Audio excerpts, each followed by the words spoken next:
Hello everyone, I'm back with a review of the Google Pixel 9 Pro Fold. Hopefully I got that in the right order. I've had it for about 2 weeks now and I just wanted to give you my initial thoughts and perspective on it overall. So I'll go ahead and kind of go point by point. Build feels pretty solid in the hand, at least on the outside. I do have some concerns with a couple of things in terms of build quality. One, it's minimal water protection and there's no dust protection on it. So that's, for me, I think it's a little problematic, especially how much we pay for the phone. And, I'm pretty good with pocket lint. So I don't know how that dust protection is going to work out. I'm also concerned about the jerry rig everything video. It didn't seem to be very durable. I gotta admit, granted, I won't fold my phone in half, but there have been times where I actually had the phone and in the evening time, and as I drop my box here, in the evening time, and I've been holding it this way and then try to bend it in this way, and because it's dark and the phone is so square, I've actually done that a couple of times. I hope I don't break it, but we'll see how that goes. Also, Shane Craig's video. Shane Craig does like the best reviews on foldables, in my opinion. He's very committed to like reviewing those. And he's had like issues with Pixel Fold 1 twice, like two of them just split down the middle. So, there's a little cause for concern there. I got to be honest. It doesn't feel super sturdy. Even, what Jerry Rig did kind of bend it this way a little bit. So I'm kind of a little bit careful with it and babying it a little bit. I tend to be a little hard on my phones and my watches, so it is what it is. But it does feel solid in the hand overall. I'm going to say, as a left-handed person, though, it is a little bit asymmetrical. So this portion here is kind of squared off, whereas this portion here is kind of round. And I don't have this trouble with any other phones, but I kind of feel like the hinge gets in the way of my natural use case as a left-hander. Now, granted, that probably doesn't apply to most of you. What is it? I think a quarter of people are left-handed, something like that. But it kind of reminds me of if you're left-handed and the computer mouse struggle, I have to use a mouse like this that's symmetrical because I don't get to use those cool Mixmaster Pro mouses because they don't make them in left-handed versions, right? They make them for right-handers. So at least I haven't found one that, is a top-notch quality. So it kind of reminds me, like, I never thought about it before. Like, I haven't had this issue with any other phone, but I have a slab phone here and I can just use it every which way. Like, no big deal, right? And I'm a left-hander, so mostly things go to my left hand. This is kind of a pain in the butt, to be honest with you. I'm not a big fan of this portion of it. That's just, again, any lefties out there, just something to be thinking about. I kind of feel like it was maybe made for a right-handed person. The other thing is kind of weird is the volume buttons and the power button. Not that they're switched. Okay, granted, Google does that. We know that if you're a Google Pixel person. But they're lower. They're significantly lower, it feels like, on this phone. And I don't think it's simply because of the phone size. This is my Pro XL, 9 Pro XL. It's because of the camera bump is so huge. So the camera not being across here kind of forced them to put the volume buttons and then the power button lower. And so where you're used to kind of doing, like kind of touching it or feeling for it, even if you're a Pixel user, it's kind of awkwardly placed. So you really have to kind of put your thumb down here a little bit, and it makes it a little top heavy when you kind of do that, right? So just little things like that, something to think about. It's kind of the daily use things that you don't really consider unless you're actually using it. So I think that's, kind of off. Again, the water resistance is minimal, no dust resistance. I'm kind of not really feeling that, to be honest with you. But anyhow, so build quality, I mean, it's decent, but it doesn't feel like the strongest phone. I got to be honest. It does feel a little bit like you got to be a little careful with it, I think. I'm not saying you're gonna go snapping your phone in half, but I don't feel as comfortable with it as I do with other phones. Form factor overall, I think that the one thing I found myself using, because I've only used Z Folds in the past. I've used Z Fold 3, 4, and 5. I decided to get this phone as my foldable because I do like foldables and I think they have, really good use case, especially for work, the kind of work I do. But I found myself using the outside screen more. And I know people like literally like this, they complain about it, but they complain about the Samsung Z Fold being so thin, but personally, this actually made me more curious about using the Google smaller Pixel, not so much the Pixel, I just activated my thing there, not so much the Pixel 9, but the Pixel 9 Pro, either or. It's the same size. By the way, the screen protectors for the Pixel 9 Pro and Pixel 9 fit on this screen, on the outside screen, so you can just buy those if you want to protect this with a screen protector. So I do find myself using this outer screen more than I did with the Z Fold, which to me kind of defeats the purpose of having a foldable in some ways, but to each his own, right? A lot of people wanted this, and so Google delivered on that. So that was fine. It does remind me of the OnePlus Open as well. So it kind of did, but it did make me curious about using that phone. I thought, that would be kind of an interesting thing to use. But the form factor is what it is. I think it's much better from my perspective overall, especially because the inner screen is so huge. I mean, you can really get a lot. It's really nice to watch videos and what have you on it. Brightness is great, no problems there. I live in Los Angeles, so it's not a big deal in terms of brightness. California. Okay. So there's that. I will say though that the software experience feels a little half-baked. Now, I need you to understand, like, this was going to be my main phone. This is the phone that I wanted to be my main phone.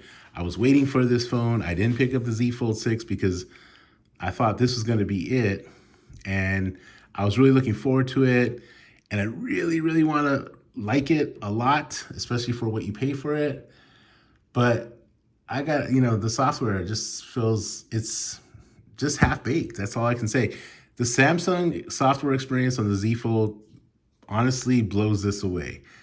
And I was hoping that this would be the foldable for me, but I don't know. The software experience just doesn't feel like right. Not for what you're paying for it. I don't have the issues with software on the Pixel 9 Pro XL. This thing is awesome. I'm not talking about the Pixel basic experience. I'm talking about basic optimization. First of all, why are there only 6 icons allowed on the taskbar?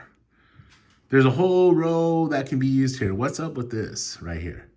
Okay, and then second of all, when I fold it, why am I only getting 5? Where'd my camera go? Oh, there it is. Why am I only getting 5? That doesn't make no kind of sense. And then here I have I have them all right here, and cool, I can just slide it on over. I get it, you can't fit 10 on there.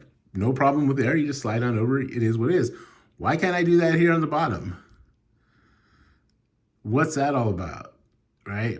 So I'm not a big fan of that. I'm not a big fan of this half-bakedness. Interestingly enough, when I logged into some apps, and when you get the email saying, hey, you logged into a new device, kind of just double checking, making sure it's you, it registered as an Android tablet.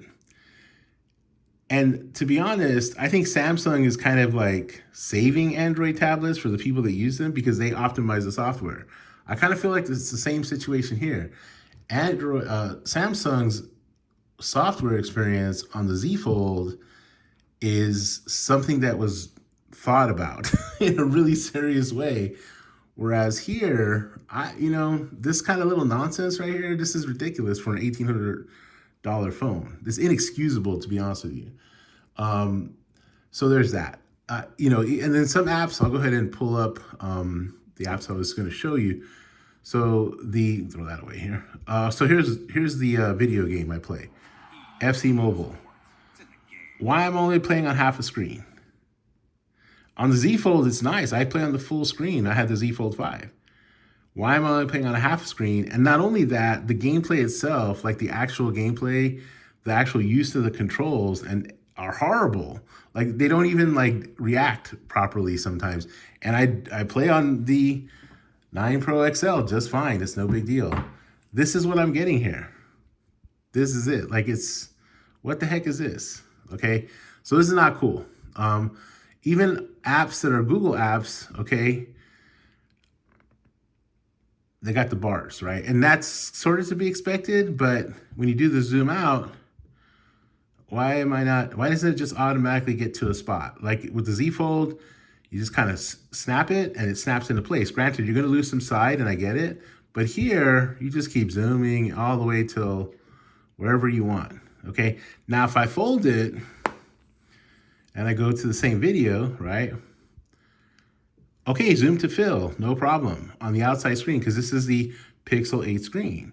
So the zoom to fill works just fine. But when you open it, there's no zoom to fill. This is the kind of stuff that just is annoying.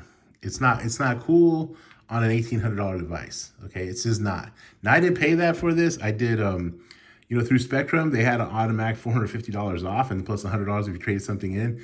So I got this relatively cheaper. I didn't have to get like the $350 discount with the card. They just took that off cash. So I went through Spectrum and then 2 months, 60 days, you can unlock it. But it just feels half-baked. And that's not cool on a device this expensive. Again, none of this happens on the Google Pixel 9 Pro XL. I imagine on the 9 Pro, I imagine on the 9. This is a foldable problem, not a problem with Google Pixel software as a whole, because Google Pixel software, stock Android, if I may say that correctly, is dope. Okay, it's awesome. So there's that. Yeah. And as far as, and then getting just back to the whole taskbar thing. Okay, that's also inexcusable. And like everyone else has complained, I do wish I could get rid of this thing here, like the search bar. I don't need that. Okay, I don't need this here, there, what have you. I just don't need that stuff. So there's that. Anyhow, the cameras are what they are.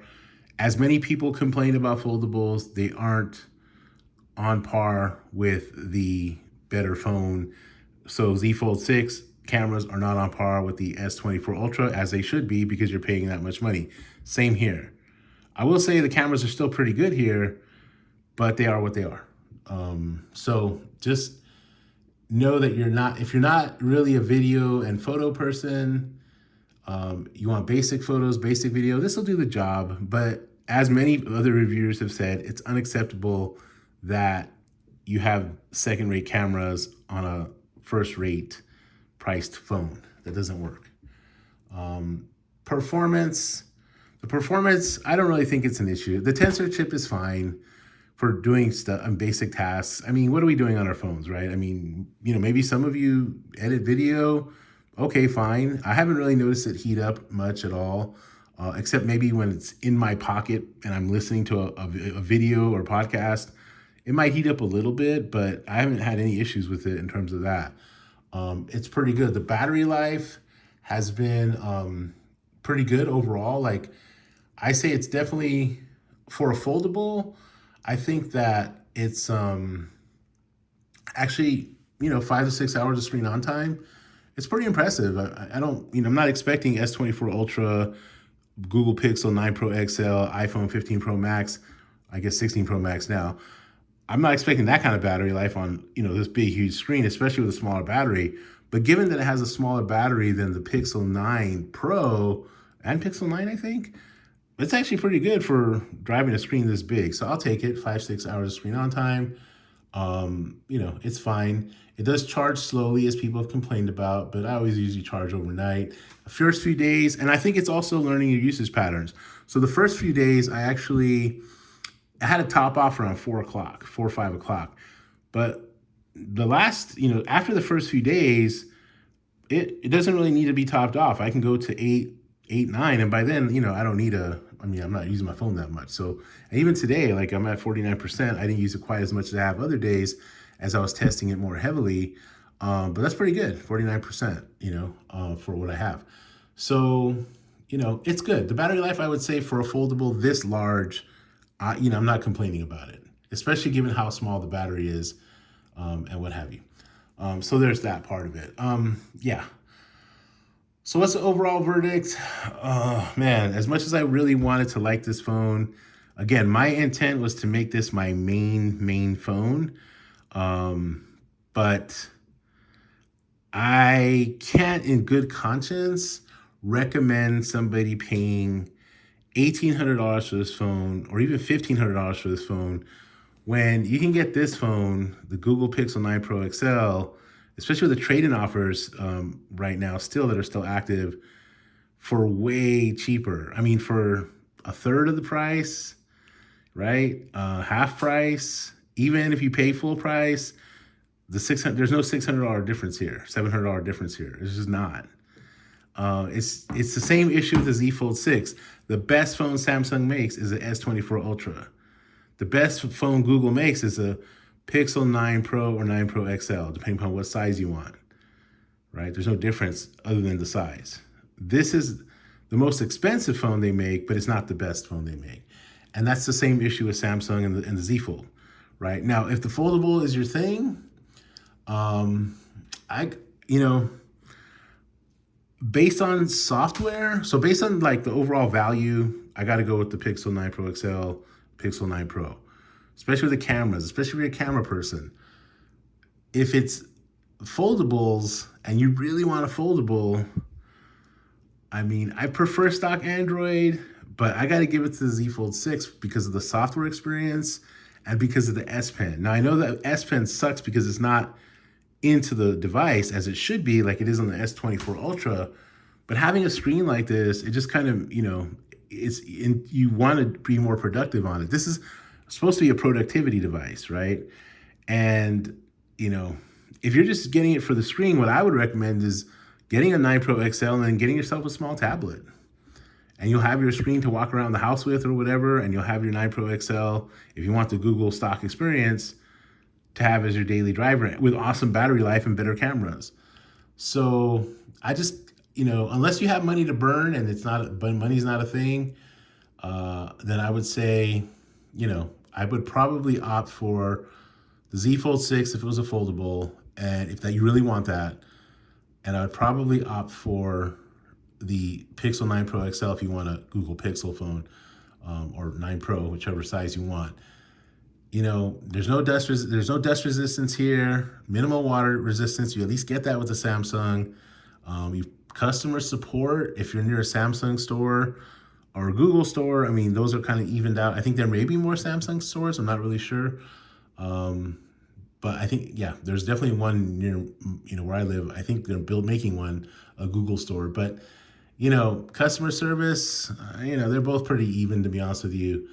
If money's no object and you want a Google Pixel foldable, then yeah, go ahead and get it. I mean, knock yourself out. But I think there are better options and financially more viable options, and my thing just went to sleep here, and more bang for your buck elsewhere, okay? And again, I really wanted this to be my main phone, but I just don't think it's gonna happen. All right, well, that's all for now. I hope you're well. I hope your family's well, and we're gonna close that up. Take care of yourself.